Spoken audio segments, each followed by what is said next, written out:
अस्सलाम वालेकुम प्यारे बच्चों, मैं हूं आपकी Urdu teacher Nahid Oscar. Moonlight international publishers के डिजिटल एकेडमिक प्लेटफॉर्म पर आप सबको खुश आमदीद। किंगडम उर्दू सीरीज में मूवर्स का जो सबक आज हम पढ़ेंगे वो हर्फ है ट टे। ट टे आपको नजर आ रहा होगा, टे पूरा लिखा हुआ भी है और टे की आधी शक्ल भी है।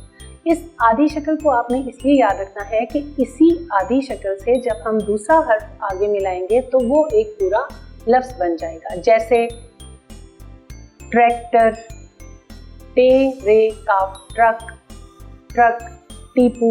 अब मैं आपको छोटी सी कहानी सुनाती हूँ। ये टीपू आपको नजर आ रहा है इस तस्वीर में। टीपू टोपी पहनता था। टीपू टोपी पहनता था, टोकरी से टमाटर ट्रक में डलवाता और ट्रैक्टर चलाता था। अब आपने इसमें मुझे लाइन लगा के बताएं कौन कौन से लफ्ज जो हैं वो टे से शुरू हुए हैं। जी इधर देखते हैं। ट टीपू, जी बिल्कुल। टो टोपी, हाँ जी। टे टोकरी, ट टमाटर, ट ट्रक और ट ट्रैक्टर। इस तरह से आपने मशक करनी है। आपने खुद से भी बहुत से ऐसे अल्फाज तलाश करने हैं जो टे से शुरू हों।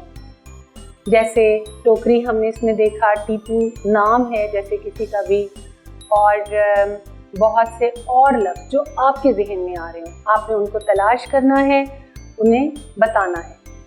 हमारा आज का सबक इतना ही था। हमने टे से शुरू होने वाले अल्फाज को देखा, टे की छोटी शक्ल से मुख्तलिफ लफ्ज़ कैसे बनते हैं इनको सीखा। इंशाल्लाह ताला अगली वीडियो के साथ, अगले सबक के साथ फिर हाजिर होंगे। तब तक के लिए अल्लाह हाफिज़।